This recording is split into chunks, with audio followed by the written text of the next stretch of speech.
You are now listening to the Someone's Favorite Productions podcast network. Whoa! Okay. I'm ready. Welcome to Split Your Head, a bi-weekly podcast hosted by me, Bob, that covers the gamut of all things horror, exploitation, cult, underground, experimental, transgressive, bizarre, and indie. I've been fortunate enough to connect with some of the most groundbreaking and upcoming filmmakers, writers, and artists. Don't expect a typical interview.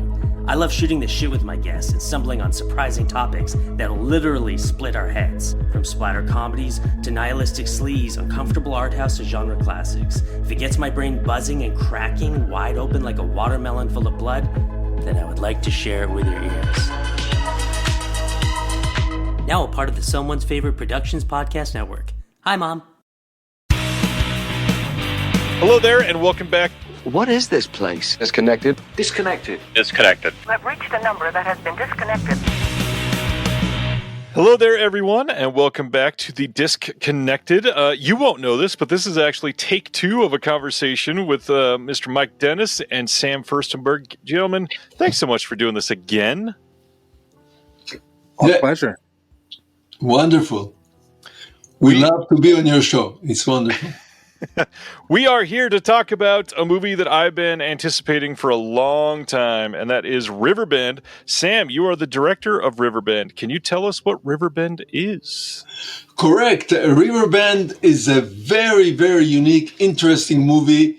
I wouldn't say it's a provocative subject.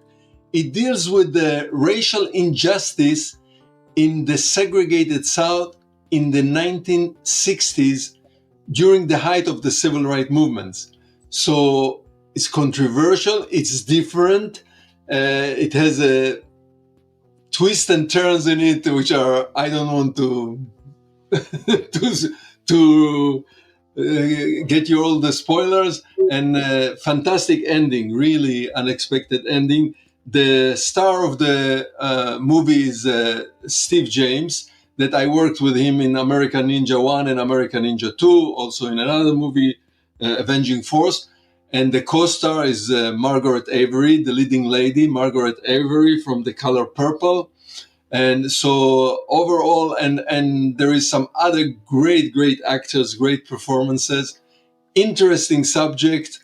And more or less, it tells the story of three black soldiers, who are coming back from Vietnam to the South, to the deep South. They are not from the South. They are from Chicago, from California, and they witness the injustice. They see what's happening in a small town, which is called Riverbend. And they want to correct, they decide to correct the situation, the bigotry which is going on in the town. And the way they know to do it is a military way, the way they learned in being in the military in Vietnam, and the rest of the story is the unrevealing or the evolution of what has happened in this little town, which they take the lead in helping the locals to resolve the problem. That's as much as I can reveal for now. Well, on that note, Mike, can you share why you're here and you got stuck with the project for one that you've been working on for years? Stuck in a way that it's a mission that you've been longing to accomplish for a very long time. I think it shows me somehow the serendipity is incredible, and that's what's been keeping us going. But basically, Riverbend was a movie that I was dangerously. It was never exploited on any physical media outside of VHS, right? It never played on cable TV. It never made it to Laserdisc. It didn't make it to DVD. So during the pandemic, or a little bit before, I had a brick and mortar screening series that I ran for 16 years in Philadelphia. And we never ran Riverbend there, but after I closed shop there, I decided I'd start putting rarities from my collection on YouTube. And one of them happened to be Riverbend. And maybe about 3 months later, I got an email from Sam Firstenberg. And I'm thinking, oh, this is going to be a cease and desist, you know. He says, I said, because the subject line was, I'm Sam Firstenberg, director of Riverbend. And I opened it up and said, no, you're doing the movie a great service. Thank you for putting it up and sharing it. It was independently produced, and it needs to be seen by as many people as possible, right? So, and what Sam didn't mention is that this film is unique in the sense that it shows Black people teaching one another how to stand up against their oppressor, right? So that automatically interests me. My YouTube channel is all about Black empowerment. Yeah. And I was just curious about how the film got made. So we started setting up interviews with Sam, me and Charles Woods, who actually turned me on to the film in the first place. And in the process, while we were talking, a 35 millimeter print of the film shows up on eBay. And I didn't know what to do, but I knew it was a rare circumstance or instance. So I put a bid on it, won it. It was in South Africa, of all places. And it literally took about 3 or 4 months for it to show up at my house. It was packed in a cardboard box with all kinds of tape on it and everything. And it sat under my desk for a good 6 or 8 months. And then I decided I should get this scanned and see what the quality is, you know, and maybe we can show it around. And we did that, and the the print was horrible. I mean, Sam can take it from there, you know, but. It was a print that was 35 millimeter print, the way we used to see movies. And maybe it ran through screening machines hundreds of times. You know, not all projectors are good. Some projectors create scratches. So it was heavily scratched and dirt. You know, when there is dirt on the print, it shows immediately in the digitized copy. Right. But there is a process of cleaning. Michael found somebody who knows the technology of cleaning, and the digital copy was cleaned from all the scratches and from all the spots, the dirt spots, which was amazing. But to our disappointment, we found out that 6 scenes were cut out of the print, either to make it short or for any other reason that we don't understand. Probably to make it it's longer than 90 minutes, and you know, in theaters the best movies for timing is 90 minutes. Yeah. So 6 scenes were missing, and we couldn't scan. The quality of the VHS that existed is very, very, I can say, very poor quality. Very poor visual quality. So Michael tried to transfer from the VHS, but it looked terrible. It was very poor compared with the fantastic, at the time it was 2K resolution of the transfer to the digital transfer, and suddenly those scenes. So this was the fate of this. And we went, Michael, right? We went to few festivals with this digital print. Premiered. That's the serendipity. So Craig Rogers, who everybody watching knows, you know, who is part of Deaf Crocodile video label. He did the initial restoration of the 35 millimeter release print that was cut, and we premiered that in Denton, Texas, in January of 2024. Right. So film festival at the Denton Black Film Festival, and it was there that we met Valerie Vance, who was one of the original producers, and her nephew Marcus, who plays the son in the movie. And if it wasn't for them, we would not be here talking about a Blu-ray release or anything like that, because they helped us secure the rights and access the original interpositive and internegative and the original 35 millimeter sound elements as well. So what we have now, that's going to premiere in February in theaters around the country, starting in New York and Philadelphia, is a pristine 6K restoration done by Austin Squitieri of Real Revival. Wow! Out of the 4 original producers, which one of them was the writer, Sam Vance, wrote the script to this movie, only one is still involved with us is Valerie Vance. She was one of the producers. She helped the wife of Sam Vance, and she helped him in writing. I remember at the time, and thankfully she's still here. We still, even for the screening in Texas, we managed to found the stunt coordinator of the movie. He lives in Texas, Mike Shanks. He came to the screening. Later on, for later screening, we got some of the cast members. Michael will tell you about it. So there are still many people. We found the original composer of the music. He's from Texas. So still pretty many people who are involved in making this movie are still around. And as we advance, we find and we make connection with more and more of them. So this is very nice. Just sadly enough, the writer, the brain behind the story, he's not with us anymore. He passed away. Steve, of course, also. Sam Vance, yeah. I don't think we went into the serendipity there as much as we probably could have. What happened in Denton? Because it sounded like, it was just planned for us to meet up with Valerie, but that's not exactly how it went, right? Well, I mean, we started, thank God for YouTube again, right? So we started doing like little promo pieces to advertise the Denton screening. And Marcus Coleman happened to see one of them and told his aunt Valerie, hey, they're bringing Riverbend back to Texas. You want to go? And Harry and Linda Eady at the Denton Black Film Festival, they were so gracious. They provided accommodations for them to come to Texas and be with us on very short notice. But we hit it off right away. So that was the serendipity. Because we were for a long time. We were looking more. When I say we, it was more Michael. He was looking for the Vances and for all the producers, and could not find. They just disappeared. Eventually, he made contact with the other two producers, not with Valerie Vance. And one day, I'm getting a email from Valerie Vance. So she found us eventually after a long process. Michael really put a lot of energy into trying to find her, but couldn't.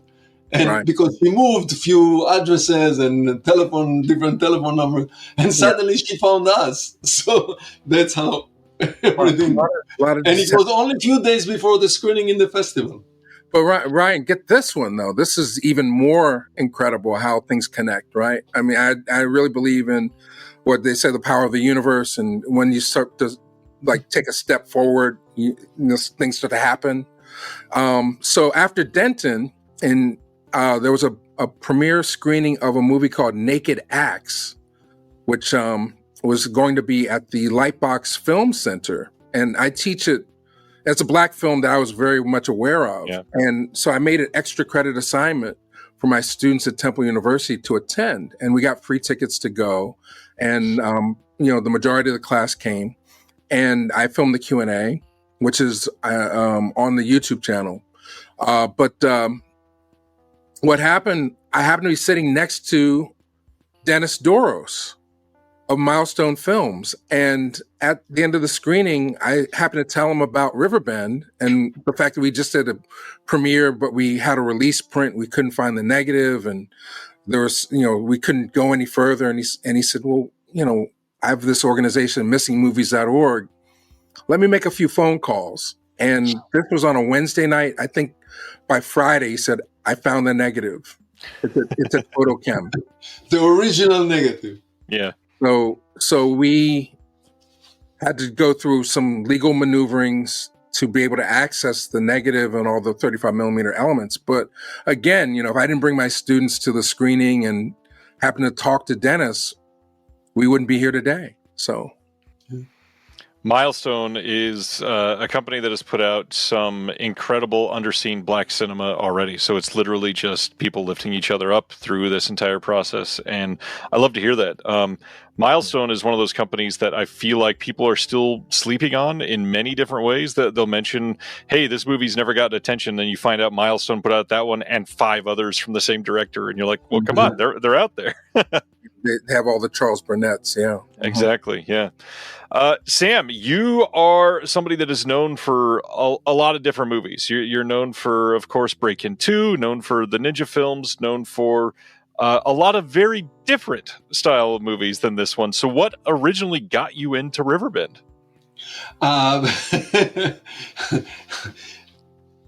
In a way, luck. I was, as you mentioned, I was involved. I kind of, my career led me into action, and especially martial art action movies. Revenge of the Ninja, Ninja 3, the American Ninja. And but in between, I made some other movies like Breakin' 2, Electric Boogaloo, and later on others. And I directed another action movie which was not martial art, which is called Avenging Force, with Steve James and Michael Dudikoff, the two stars of American Ninja. So by now I already made 3 movies. I had a chance to direct Steve James in 3 movies. And one day I was approached. My agent told me that someone is interested in me as a director and they will send a script. And this script arrived. It was called, at the time, it was called Night of the Eagles, not Riverbend. It has they had a different name. So I read the script and wow, I was so excited. That's really interesting.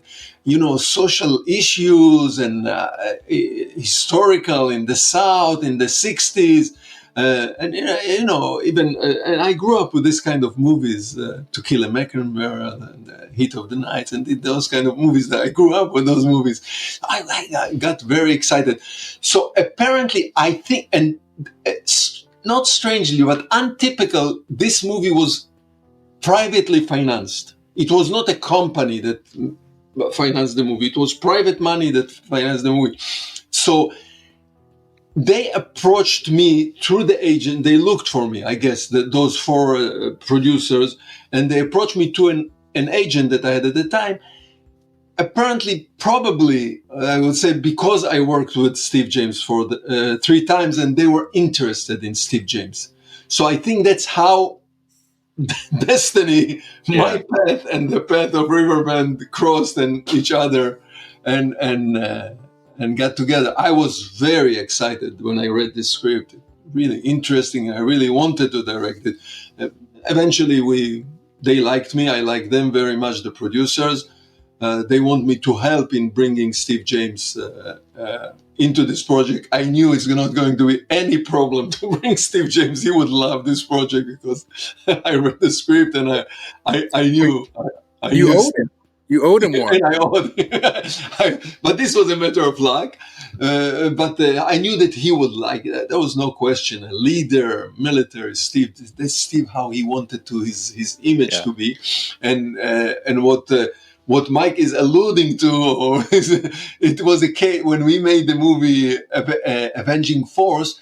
Steve plays a black politician in New Orleans who is running for office, and there is some white supremacy group. They don't like the idea. Eventually, they assassinate him, and Steve really didn't like the idea that he dies in the middle of a movie.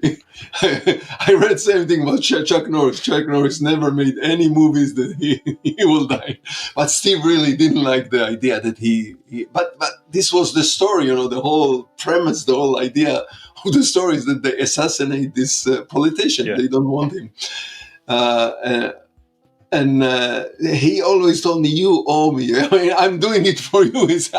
I'm doing it for you because I know you. We made American Ninja.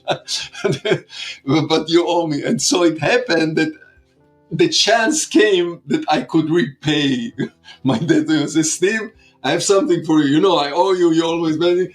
But when you read the script, you will accept it. That's it. I don't owe you anymore after this movie. So everything came together. That's perfect. As Michael said, some universal powers bring everything together. We don't know how. Mike, Steve is an icon, obviously, in a lot of different ways. Can you share who Steve was for everybody that has never seen a Steve James film? Well, I mean, my first introduction to Steve James was not in American Ninja or any of the martial arts or action canon films. It was first Hollywood Shuffle, and then later I'm Gonna Get You Sucker, where he plays Kung Fu Joe. But he was a very versatile actor who got his start going all the way back to Education of Sonny Carson. He has a very small appearance there in 1974, I believe it was. And he worked until 1993, when he died at a very young age of pancreatic cancer, age 41, I believe. And, but he's probably best known for his collaborations with Sam Firstenberg. And,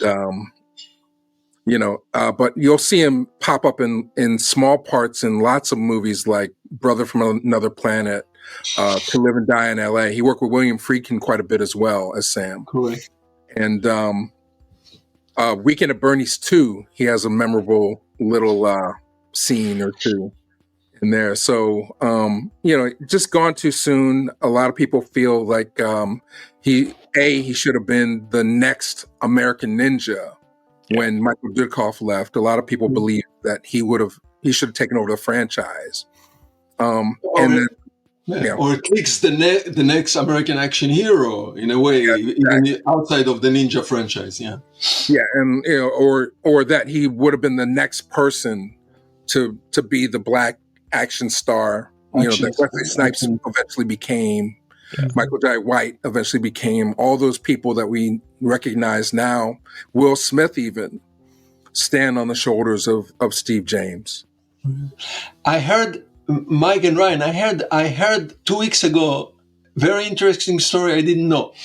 We had a screening of American Ninja in Atlanta 2 weeks ago. And the reason we did it because the producer of the movie American Ninja, Gideon Amir, lives in Atlanta and works in Atlanta. So we decided to do 40th anniversary screening. And while I was talking with him and we were talking, and he reminded me that he suggested Steve James for the part because he saw him in the movie The Mask. Mm. Yeah, he told me, Gideon, the producer, said, the minute I saw, we were either in the middle of writing it or whatever, and he told me that the minute he saw him on the screen in the movie The Mask, he knew that he will be Jackson in American Ninja. He's the right guy to be Jackson. Amazing. So I didn't remember that Steve was in The Mask. All right, so Riverbend has been making a name for itself, mostly because of Mike pushing it out there for everybody. But over this last 6 months or so, it's really getting a name. And the big thing is you just had the West Coast premiere in LA for the first time. Tell us about the event, because when we first heard this was happening, I never expected to hear Viola Davis involved. Neither did we. But listen, we found out the story. There is a whole story how the negative was found. Detective story. Mike just hinted about it, but that's a technical. And then there was another legal operation to somehow to get the rights, because the people who owned the rights, the company went bankrupt. The owners of the company all passed away, and the rights. It's a complicated issue, but the rights were lingering in the air. The rights to the movie. Neither here nor there. You cannot show the movie without permits. No theater will show a movie without permits. And there was nowhere to bring the permits from. But anyway, Michael had a lawyer and they untangled it. And eventually we got the right. And then at that parallel, we found out that the movie never had a screening in the West Coast. It had few screening in the East Coast, but never any screening in the West Coast. So Michael we paired out together with the American Cinematheque, and we decided together with American Cinematheque to present the first premiere, the West Coast premiere that never happened 40 years ago, to do it now, 40 years later. So this was the premiere, and luckily enough, 3 of the actors lives in Los Angeles, and the representative of Steve James, his daughter. So let's say 4 actors are living in the Los Angeles area. Of course, Margaret Avery, the lead, Alex and Julius. the two co-stars of Steve and Debbie James, the daughter of Steve James. So Michael made most of the connection to all of them, and they all came to the screening. And Michael, you go ahead and tell us the surprise, the actors who came and the surprise we had in the screening. Serendipity again, So I mean, the other was Alex Morris and Julius Tennant were the two other soldiers that, along with Steve James in the movie, and by coincidence, Julius Tennant happens to be married to Viola Davis, and we knew we were going to do this premiere, and I said, well, we have to give Margaret Avery her flowers. Yeah. Right. And I had somebody else in mind to, like another actor, woman actor, to present the flowers, but they were not available. So I went to my friend, Chat GPT, and I literally typed in, I said, of all the talented Black actors in America, who has most followed in the footsteps of Margaret Avery? And the very first answer was Viola Davis.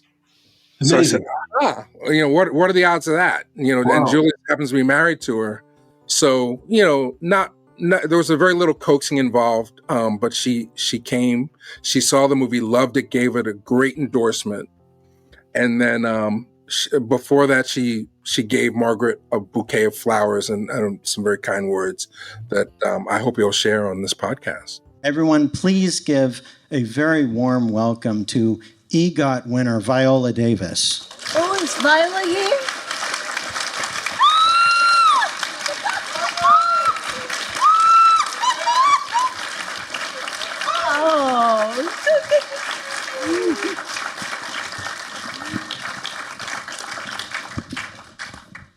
I love her. Yeah, we've spent some time together, Margaret. Yeah. What are we supposed to do?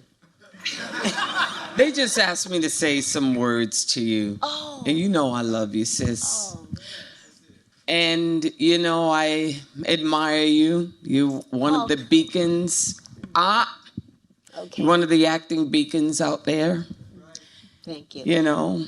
And you absolutely inspired me when I was on the periphery just looking for a way in, and I saw you. You're always a beacon of truth and vulnerability and soft power. Yes. And always memorable. And you need to hear that because we don't often hear that. And so I want to honor you. And I want to do a double whammy here because I don't want to go on and on. Okay. But you happen to be in the center of a movie that still resonates today. I was totally in it. It's amazing that this movie where it's a town where we've been raped and pillaged and killed and damaged, and we still have to fight to be heard. And it's always great to see that female power and energy in there. That energy of love, of a reminder of our humanity. Oh, wow. You're making me cry. So I'm going to honor this movie, which still, we need this right now. We need something that reminds us that we still have the power to fight back. Absolutely. Okay. But I love you, Margaret. I love you back. And that Honor woman you. king, Lord. And I bow to you. You were buffed. Oh. Thank you. Oh, my goodness. This woman is so wonderful. I mean, you inspire me. Thank you. Here you go, Queen. Oh, my God. Oh. What can I say? Viola Davis honoring me. Oh. And she, Absolutely. A few words of the decay. She talked about the legacy of Margaret Avery and big ups to Imani Davis and the whole crew at the American Cinematheque. We could not have been treated better. It was a fantastic 35 years in the making Los Angeles premiere on September 14th, 2024, or October 14th. And Ryan, we didn't mention that what we screened, it was in Santa Monica, California, in a big theater, and what we screened was an original 35 millimeter copy that we found sitting alongside the negative. When I went out there to some warehouse out there, I don't know where Pasadena, somewhere at the end of Burbank, I picked up the boxes, and suddenly alongside the elements, the original elements, there was a print, a screening print, 35 millimeter original, beautiful screen, a print that was never screened before. And that's what we used for the American Cinematheque screen. It was very nice. It was a very nice print. And then now, for people that missed that screening, we're opening it up in February. Beginning in February, from February until the end of the year, we'll be doing spot dates around the country with the 6K restoration. We're booking dates after that. So if you're in a town and you want to see Riverbend and you feel like there's a sizable audience for it, we'll make the calls and we'll make it happen. Incredible. The reception in the premiere, how'd it go? How many people showed up? Was it a major event? I would say so. I mean, for somebody nobody. This was a big theater. More than half of the theater was full. Like 70% of the theater was full. No advertising, nothing. People just, the word of mouth in the internet, in the Instagram, all the. Facebook, all of them, and just people showed up. Some of them were connected to the restoration, of course, but people just knew about it and learned about it, and they came. It was very exciting. Ryan, this movie was done in the end of the 80s, let's say 1990, and it came out. The story is 1965, before. So there was already implication. There is something to learn from the 60s in the development of the African American experience in America from the 60s to the 80s. But nowadays, when you see the movie, it has even bigger and amplified meaning or different meaning than it had in the 80s. Yeah. Because we went through a lot of things happen in America in this field of the African American Black experience in America. Yeah. So now the movie has even more interesting implication when you see it, audience. And we saw it also, Michael and me, with young audience, with students. And they were like, I don't want to say they were shocked, but they were very... It stays relevant. It's still relevant to this day. True. I mean, the movie centers on a bigoted sheriff in a small town who terrorizes the local Black community. I mean, where have we heard that before? And the Vances were telling this story 35 years ago. Right. So it's to see that art was used to communicate a solution back then can only help but inspire or invigorate audiences that have been denied that image of themselves, And then also it's a very entertaining film. I mean, people were applauding in the right places. I mean, it was a sizable enough crowd that there was a visceral reaction. And I think Viola Davis, she really captured the spirit of the night for us in her testimony. So Damn. Yeah, you have to make the point. It's not a preachy movie. It's not. It's not a PBS movie. Oh no, it's still a story with the plot and the good guys and bad guys and the whole thing. And we've been used to showing it at Black film festivals, so it's a different reaction than showing it in Santa Monica, which is a more mixed crowd, and they still got it. And one of the biggest quotes that we got was in Denton. The gentleman from Cinema Force, he came out. He lives in Texas, and he said, "Never in a million years would I think that I would have an opportunity to see a movie directed by Sam Firstenberg starring Steve James that I've never even heard of in 2025, 2026. So it's a treat for action fans. And a lot of your viewers as well have jumped on board with the pre-sales of the Blu-rays. So I think people know how much of a gem this is. Michael, also the reaction in Boston, we were in the Roxbury Film Festival in Boston. Yeah.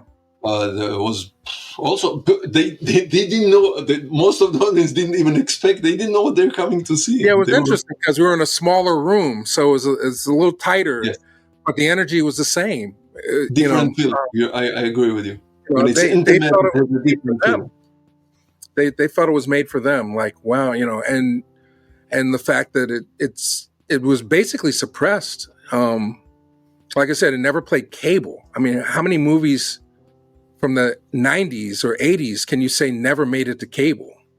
So there's some conspiracy theories about why that might be. Yes, and what's crazy is so many of these movies, you used the word exploited earlier, and obviously blaxploitation is a very common phrase that is used for a few different definitions, we'll say.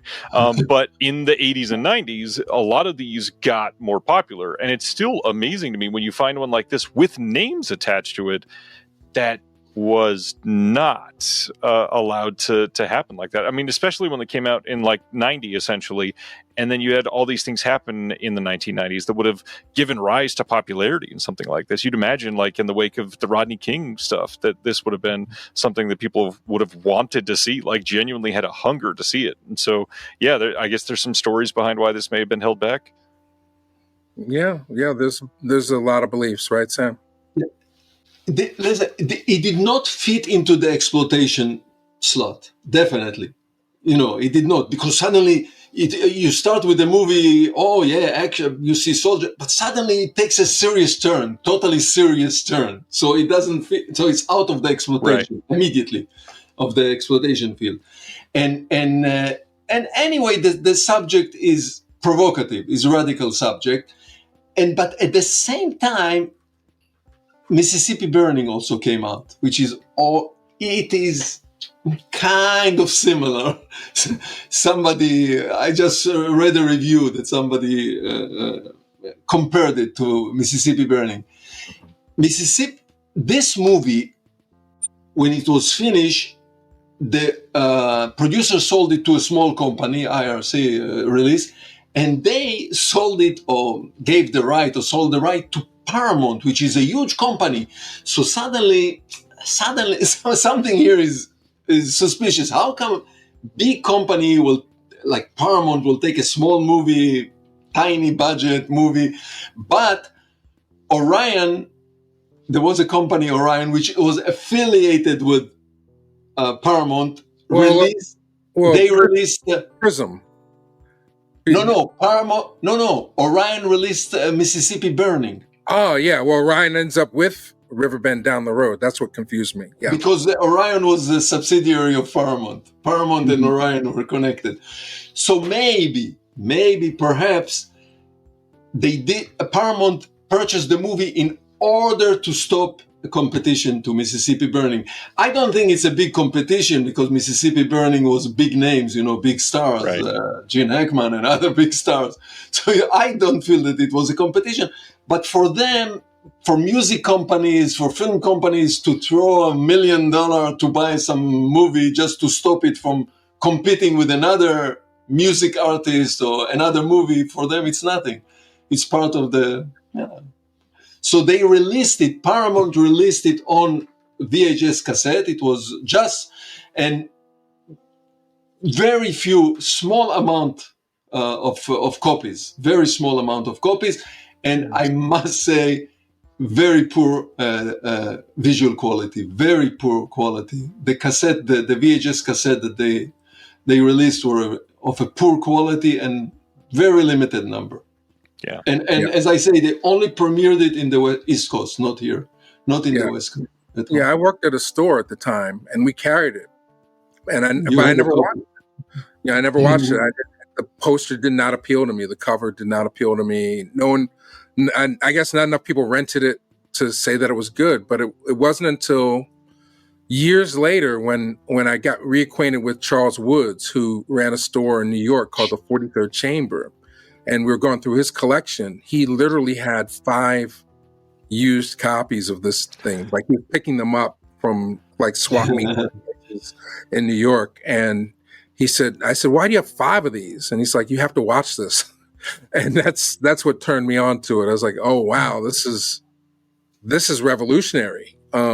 What's being said in this movie really does not get seen in any kind of American film, mainstream or otherwise. There's only one other movie like this in my estimation, in the whole history of cinema, and that's The Spook Who Sat by the Door, which is another movie that came and went.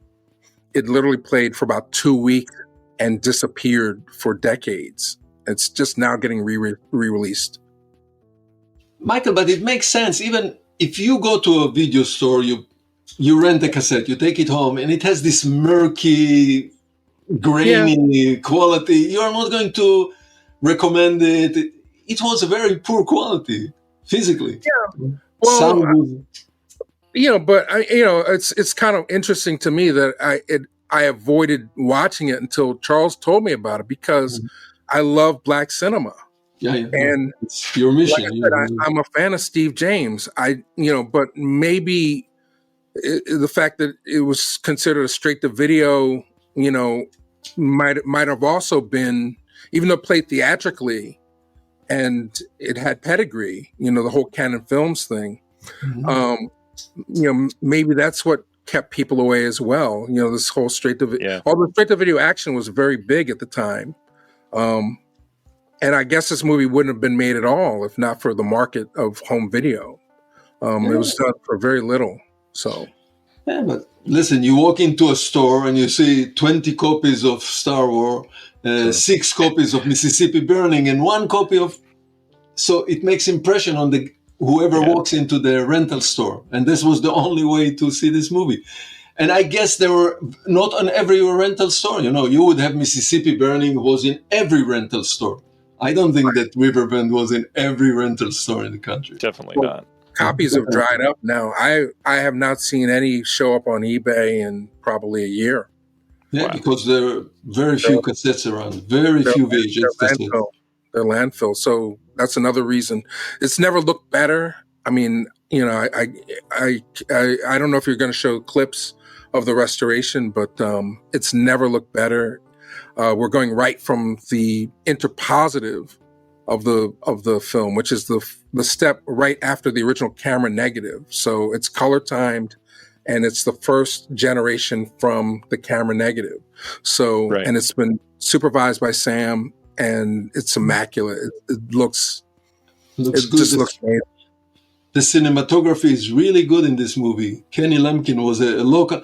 The movie was filmed in Texas, not in Atlanta, not in Georgia, not in Mississippi, but in Texas, because the money came from Texas, and the people who invested, they insist that we film the movie in Texas, that we shoot in Texas. But the area that we were in had the same look of the South. It's called the Waxahachie area in Texas, south of Dallas.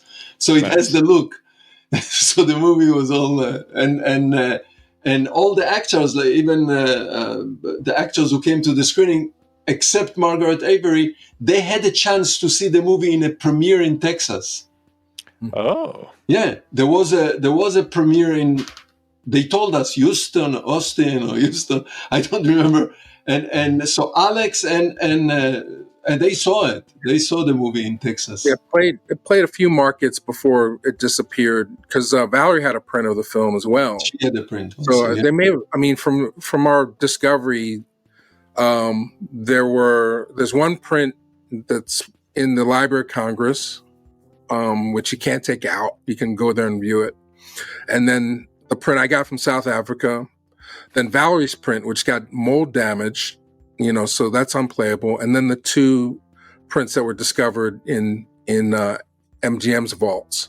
So that's literally the only film prints that exist of the film.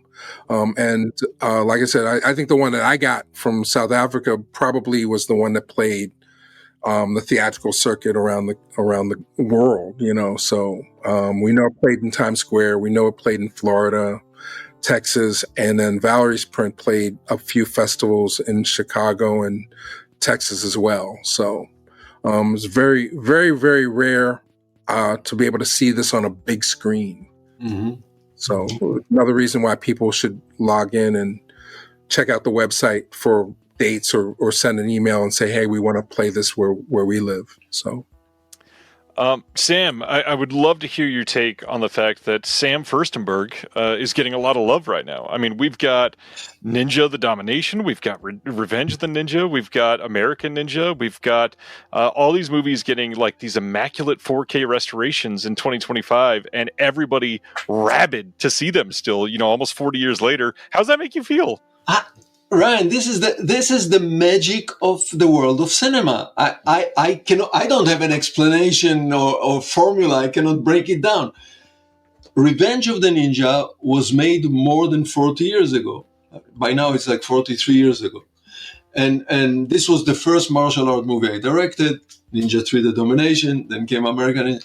And those movies, they got decent release. MGM picked them up from the company that produced them was Canon Film, which also there is a big revival about Canon Film. Yeah. But anyway, those movies were picked up by MGM. So they had a decent release for a low budget, independent type of movies. And then they kind of subside. They died. It went down. And this was our prediction. We always thought that, okay, we're making movies that will go into video stores for 5 years, 4 years, people will see them, and then they will disappear in what I call the abyss of time. They will disappear in the cave over there, cave of time, abyss of time. And so it was for the first 10 years after making them. I didn't hear a lot about them. There was a lot of influence. There was the Ninja Turtle, and then Kill Bill by Tarantino. So there was the legacy kept on, but the movies themselves, the ninja movies, kind of, and even Breaking 2 Electric Boogaloo, and then at the beginning of the 2000s, and suddenly I start to get a call. Can we interview you? Would you like are you willing to do an interview? At the beginning, it was all pressed. It was all written interview. Slowly, people like you, more video, more, and it's just growing and growing. And you're right. Especially 5 movies out of the many movies that I directed, 25 movies, but 5 of them, the Revenge of the Ninja, Ninja 3 The Domination, which became totally cult movie, real cult movie, Breaking 2 Electric Boogaloo, which became an iconic symbol of the 80s, and of course American Ninja, which completely went bananas all over the world. It so became so popular. But maybe again, I say there is no way that I can explain it rationally, tell you why. This is what the audience like. That's what people like. But perhaps, maybe, in those movies, which are action movies or a dance movie, it was a low-budget outfit, low-budget movies, medium budget. Everything that we have created on the screen is physically performed. Yep. We didn't have no screen, yellow, green screen, blue screen, cables, digital effects, nothing. Everything, 99% of the things that you see on the screen are physically performed. Even Michael Shrimp dancing on the ceiling was physically performed. No optical gimmicks, no optical effects. So, and all the action, every fall, every hit, every dragging stunt people behind cars, it was all performed. And perhaps maybe when people are watching it today, and they are used to see the Fast and the Furious, okay, superhero, which the action is spectacular, but your brain is telling you it's not real. a car is flying from one building to another building, your brain is telling you nothing like this can happen. Right. And suddenly they see those movies, and those movies have a raw feeling, has a feeling that, wow, even if you're not conscious as an audience, as a viewer, you're not consciously sitting there and analyzing it, but still subconsciously you feel something here is real. There is something here. And perhaps maybe that's part of the attraction and the reason for the growing popularities of those group of movies. Of course, there are other directors in this group who did Sheldon Lettich, who did all the Van Damme movies, and Toby Hooper, and others. Yeah. Well, you're a legend. So maybe this is the answer. I don't know. Yes. No, I didn't know at the time how legendary Sam was. I mean, people literally travel for miles, hundreds of miles to meet Sam and share their stories about growing up watching his films, So it's been a treat this last 12, 13 months, just being on the road with Sam and hanging out and recording audio commentaries and hearing the stories. So. Well, speaking of audio, go ahead, Sam. Excluding Breaking to Electric Boogaloo, all the other movies are like for men, for the boys. So the original crowd, they were teenagers when they saw it. Of course, they were 12, 10, 14, 15. Now they show it to their sons, and they come to the screening. The screening in Atlanta, a guy came with his son. He is now 45, and his son is like, let's say 11. And they came together to get the autograph and to meet me and to just, and the father was so proud, and he said, I saw it, and now I saw it together with my son. So it keeps playing. It keeps Just an alive. amazing body of work. I mean, I had never seen the quote that Tarantino gave about American Ninja until recently. So he's a huge fan, and our biggest hope is that he'll endorse the product as well. So absolutely, we really hope that we're close. So if anybody watching actually knows Tarantino directly, have him reach out. We'll get him a screener so we can have something to put on the box cover. But I mean, amazing global influence and impact, the work of Sam Firstenberg. So it's great. Well, the box cover, we got to talk about the Blu-ray. That's one of the main reasons we're here. Tell me about the physical media that we are producing for Riverbend, Mike. Well, this is the mock-up, which is changing, so, but, and done by Samurai Guinea Pig, Alan Pyrie, overseas. And the artwork itself was illustrated by Aaron Kai. It's hand-painted artwork. We had to make some revisions. At the time, we were trying to court controversy, but as time progresses, we realized that it's probably safer to go all-American. So this is the all-American one sheet. If you have the original mugs and posters, those are collector's items now, but this artwork is done by Aaron Kai. What do you think, Ryan? I'm just curious. I mean, it's iconic already. It's so freaking great. It's a strong poster. Steve James looks amazing. We really wanted to create the feeling of the posters of the 80s. This was intentionally. So in our conversations with Aaron, the artist, this is hand-painted poster that you saw, hand-painted. And when in our conversations with him, before we started to work on it, we expressed our feeling that we would like to really have something that will remind us of the 80s. So Schwarzenegger, Stallone, this kind of Chuck Norris. So he really encapsulated this feeling of the posters of the 80s in this poster. Well, one of the themes of the movie is it revenge or is it justice?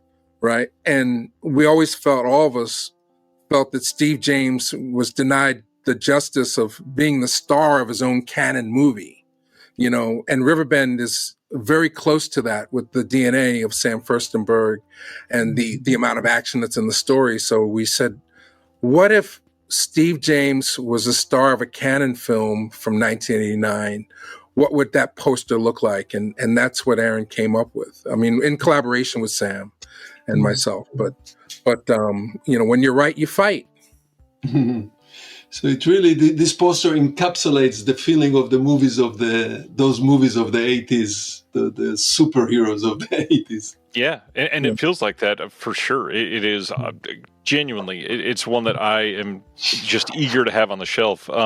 I was stoked to be able to back it, and now we got it coming sometime mid-2026-ish, correct? Juneteenth, 2026, June 19th, 2026. Perfect. The Blu-ray will be available. It will be in people's hands on Juneteenth. And before that, we'll have opportunities to see it on the big screen, like I said, beginning in February in New York and Philadelphia. And we're looking for other dates as we speak. Also, if you haven't pre-ordered or you're like, hey, I don't really want the Blu-ray, but I want to see the movie like streaming or whatever, we're going to do our Kickstarter campaign beginning in February to get the final funds that we need to make sure that this happens for everybody. So, the best way to keep track of that is just to go to riverbendrestored.com, riverbendrestored.com. Perfect. Yeah, we have a feeling that we'll have another screening in Texas, and we'll probably have in Atlanta in the South, a screening in the South. We'll work on it. There's a cadre of theaters around the country that do restorations and repertory work, so and then ultimately we'll also be taking the 35 millimeter print to specific places that only show 35. So that's an option as well. But with the digital format, we can go to as many cities as possible, not just in the United States, but around the world with it. So, have hard drive will travel. It's interesting. There is a lot of interest from Germany for some reason. We already got a couple of people who contacted us. Can they represent the movie in Germany? If they can represent, asking if they can. Oh yeah, the Blu-ray is going to have subtitles too. I went through a whole thing. I thought that because the movie came out in Germany and in Greece, it came out in France and Canada, so it was in French as well, and in Spanish. And in Spanish, I thought I needed to transcribe the dubbing of those VHS tapes to create subtitles, but actually, what's simpler is to take the American captions and translate them automatically. So we're going to have it at least 4 different languages: English subtitles, Spanish, French, German. Nice. So people, and it's a region-free disc. You just have to cover the shipping, but you can pre-order the disc now at Riverbend Restored as well, and it's going to be a ton of extras, interviews, demonstrations for the restoration, demonstrations of how the poster was created, audio commentary with Debbie James and Sam Firstenberg, as well as a cast commentary with Sam that we recorded at Sam's house. Julius, Alex, Margaret, and you'll have an album, photo. Oh yeah, soundtrack. We'll have a limited run of compact discs of the soundtrack as well. Wow, that's cool. Yeah, that was the beauty of getting the original elements from MGM, who was basically paying rent for them for 35 years and couldn't do anything with them. So they were happy. I mean, they literally unloaded them on Sam's on Sam that day. I don't know if I think you were slightly overwhelmed with the amount of material that they had held on to. When I went there with a van with my SUV, and suddenly there's so many boxes coming out. I was surprised. So the beauty of it was optical sound, negative sound, original sound. We had the 24-track boxes. 24-track 1-inch reel magnetic tape premix. The old tape, the big tape. Big steel reels, and our friends at Drexel University helped us, and Love Philly Records coordinated that. for us to transfer the audio and create a new soundtrack CD. So, and we're trying to give the album cover sort of a retro look, so people have something else that they can collect and feel like they're experiencing it again for the first time. So. Well, one thing I do want to highlight before we call this, there are so many people that are out there working in this industry, so many companies putting out films nowadays. It's expensive. It's hard to get the certain things that you want. I really want to point out for a moment how important it is to support small things like this specifically, because other companies are putting out certain movies that have seen 85 releases, literally on home video, and that's not exaggerating. RIVERBEND has not had a good release ever. It's not had a proper release in decades. It's not had a backed release like this ever. But beyond that, it is coming from a group that clearly has a passion for the film. It is coming from a group that saw this and said, we can make something with this. We can bring this back to the world in a way that is more relevant than ever. And it has already affected people. I mean, I've got people in my Discord that pre-ordered the movie pretty much day one that got personalized thank you videos from you saying thank you for pre-ordering this, and everybody was just genuinely touched that a company out there cares so much that they will do that. And so just on behalf of everybody, because I'm sure you don't hear it that often, thank you for putting that sort of a personal touch on it. That's so rare. No, well, thank you, Ryan. I must tell you, since I know Michael, I know him now for 4 years, three or 4 years. Michael and Real Black together are really dedicated to this one purpose of recovery and restoration of Black cinema. 100%, and that's like a non-profit organization. Like I said, they don't make it to be rich, to become rich. They believe, he really believes in his mission. Maybe you see it as your mission in life, to restore, to recover, to discover, recover, and restore Black cinema to where it's supposed to be. By the way, I told Michael before that Steve James was also an avid collector of Black cinema. He had many, at the time it was all VHS, the other type of cassettes and Laserdisc of Black cinema, going all the way back to silent cinema, Black silent cinema. Steve James had a big collection, huge collection. Yeah, it's been a dream of mine to have a label, but there's not a lot out there that's accessible. So when this happened, I jumped at it, and it's been a lot of work to get us to this moment where we can say that we're in theaters and we're coming to Blu-ray, and we wouldn't. And I just have to thank you for your support, Ryan, of giving your platform, your bullhorn, the attention that this movie deserves, I think. And I think, and you've seen it, so it's not, it's a gem. It's really something that more people need to see and will appreciate in their collection. I've seen it probably more than any person on earth at this point. I've seen it at least 4 dozen times. But and I don't get tired of it. I see new things in it every time, and I can't wait to share it with more people. So I appreciate your support, Ryan and Sam. Of course. And I wouldn't be doing this if not for Sam. Like if Sam was a complete jerk, forget about it. But we're going together. We're moving together.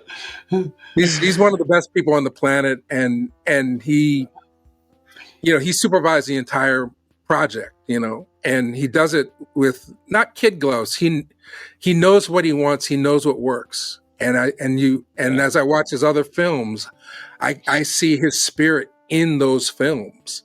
It's amazing. Like if you spent the hour with us, Sam's spirit is one of not laid back, but just positivity, and I think there've been some days where I didn't want to continue to do this and I would have cut the ties from it. But like I said, if serendipity is the theme of this conversation, it's just, I can't wait for the next one to happen. What the next moment will be that amplifies and say, yes, this is the time for RIVERBEND 2026. Incredible. Well, I wish you both nothing but the best. I sincerely hope the theatrical run is incredible, and I hope we can make a screening in Kansas City here work. We'll have to talk about that. We got a theater that just literally this last week finalized their install of a 35 millimeter projector. So, yeah, awesome. Well, I mean, the DCP is the way to go. But what would be fantastic is for this to be a success, and we can continue to rescue more films. Yep. This is not the only one that's out there, and we have our finger on the pulse of a few titles. I learned my lesson not to announce too early, but 2026 will have at least one other release coming away. So incredible! Love to hear that. All right, well, thank you, gentlemen. Hope you have a good night and stay safe, and we'll talk soon, I'm sure. Thank you too. The one movie that Steve James was really the main star, we have here an opportunity to bring it back to life. Hey boy, I want to talk to you. Answer me! This is my answer. When I saw it, I said, holy cow, this is a filmic anomaly. I love this film. Hi, I'm Michael J. Dennis, and I'm the founder of Real Black. Riverbend, starring Steve James and Margaret Avery, tells the story of 3 Black Vietnam soldiers who teach a small town how to stand up to an oppressive sheriff. Maybe you could stay here and help us protect ourselves. Or show us how to do it. Riverbend is an underwatched, overlooked classic. What I found was a forgotten chapter in Black cinema history. A film that should have been part of the conversation, but wasn't. But just to be buried, sure. I would say yes. I don't ever want to hear the words boy or colored used again. It was healing. It was an elixir from my soul with everything that's happening in the zeitgeist today. I think that we need this movie. After 2 years of legal hurdles, we secured the original elements from the Amazon MGM vault and restored the film in stunning 6K. I think he would be so happy that this movie is coming back to life. And now we invite you to be part of this journey. I think this is a film, so I think it's worth the money, and I think it's worth the time to sit in that theater for 2 hours and watch it and let it be the healing balm. If this work matters to you, join us. Make a pledge today.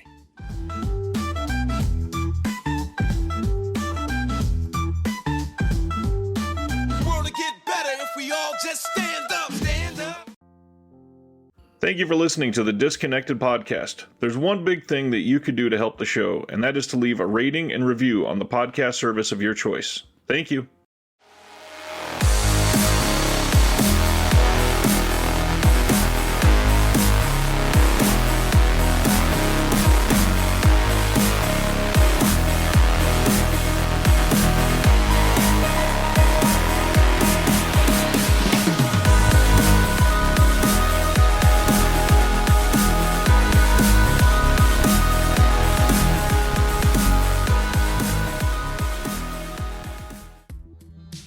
Hello, this is Chris Haskell from They Live by Film. For those that don't know us, Adam, Zach, and we built a podcast over the last 2 years that's a combination of film discussion from 3 very different perspectives, as well as industry interviews with the leaders in boutique Blu-ray and 4K community. We started with Dev Crocodile, but over time we've been lucky enough to speak with Arrow Video, Severin, Mondo Macabro, Vinegar Syndrome, Radiance, Indicator, most of the OCN partner labels. It's been a blast. You can find us wherever you podcast, and also actually recently as part of Someone's Favorite Production Podcast Network. We hope to see you online. Hey, this is Jason Kleberg from the Force 5 Podcast, a show that forces a guest to come up with a movie-themed top 5 list topic, and then we reveal our picks on air. Top 5 heist films, top 5 tearjerkers, top 5 movie dogs. Every show you'll be asking yourself, what would be on my list? Guests include directors, screenwriters, actors, podcasters, musicians, authors, and even a professional wrestler. Subscribe to the Force 5 Podcast, and you won't just be a listener, you'll be a list nerd. The Force 5 Podcast, available wherever you're listening now.